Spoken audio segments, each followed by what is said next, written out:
Please drop it. I said drop the gun. Come on. Drop the gun. No, no. Drop the gun. Drop it. What are you doing? Josephine. Josephine, drop the gun. Drop the gun. Drop it. Listen to me. Drop it, I say. No. No. സത്യം തെളിയിക്കേണ്ടത് നമ്മുടെ ആവശ്യമാണ്. No. No. No. No. No. തൽക്കാലം നമുക്ക് ഇവിടുന്ന് രക്ഷപ്പെടാം. Josephine. ബാക്കി പിന്നീട് ആലോചിക്കാം. Don't go, I said. No. Josephine. Don't go.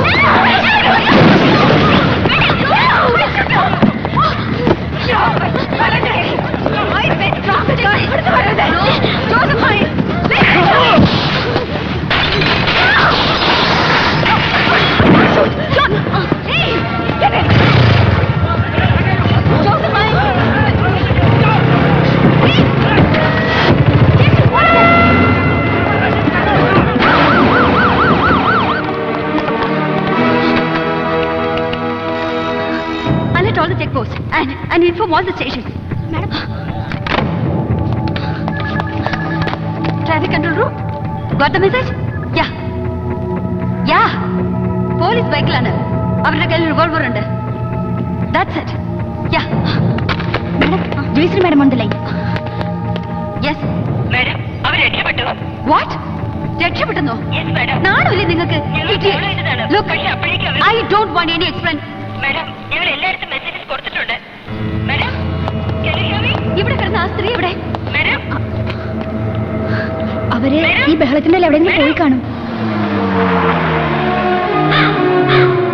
These are the 4 routes going out of the city. Block them and inform all the mobile units. Have you? Excuse me. Yes.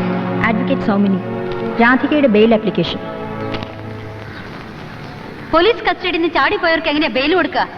എന്ത്? ചാടിപ്പോയോ? Yes. ക്രിമിനൽസാ. പഠിച്ച കളികൾ. രമേശിന്റെ അമ്മ ഇവിടെ വന്നപ്പോ അവർക്ക് madam Ramesh എന്നൊരാള്. No, ഇവിടെ ഇപ്പൊ ഒന്നും പറയണ്ട. ലുക്ക് മാഡം, നിങ്ങൾ അവരെ എന്റെ മുമ്പിൽ വെച്ചാണ് അറസ്റ്റ് ചെയ്തുകൊണ്ട് പോയത്. ഇത്രയും ആൾക്കാരുള്ള പോലീസ് സ്റ്റേഷനിൽ നിന്ന് 2 കോളേജ് കുട്ടികൾ രക്ഷപ്പെട്ടു പോയെന്ന് പറഞ്ഞ അത് അതുപോലെ വിശ്വസിക്കാൻ മാത്രം ഒരു വെട്ടിയൊന്നും അല്ല ഞാൻ. പോലീസുകാരുമായി ഡീൽ ചെയ്ത് നല്ല പരിചയമുണ്ട് എനിക്ക്. സത്യം പറയാം, എന്റെ കുട്ടി എവിടെ? നിങ്ങളെന്താ ഇല്ലാ കഥ ഉണ്ടാക്കി എന്നെ ത്രട്ടൻ ചെയ്യണോ? എങ്ങനെ വേണമെങ്കിലും വിചാരിച്ചോളൂ, എനിക്ക് എന്റെ രാധിയെ വേണം.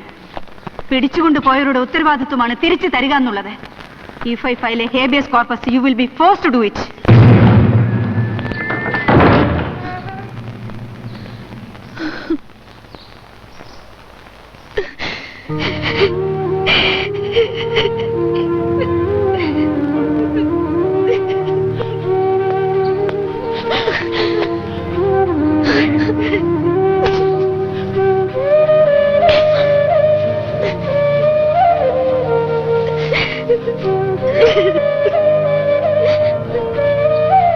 വേറെ വഴിയില്ലാത്തോണ്ട് ചെയ്തതാ.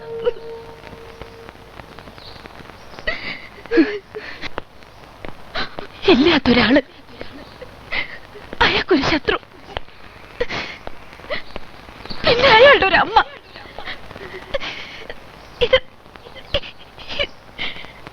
ഇതാരുടെ കളിയാ?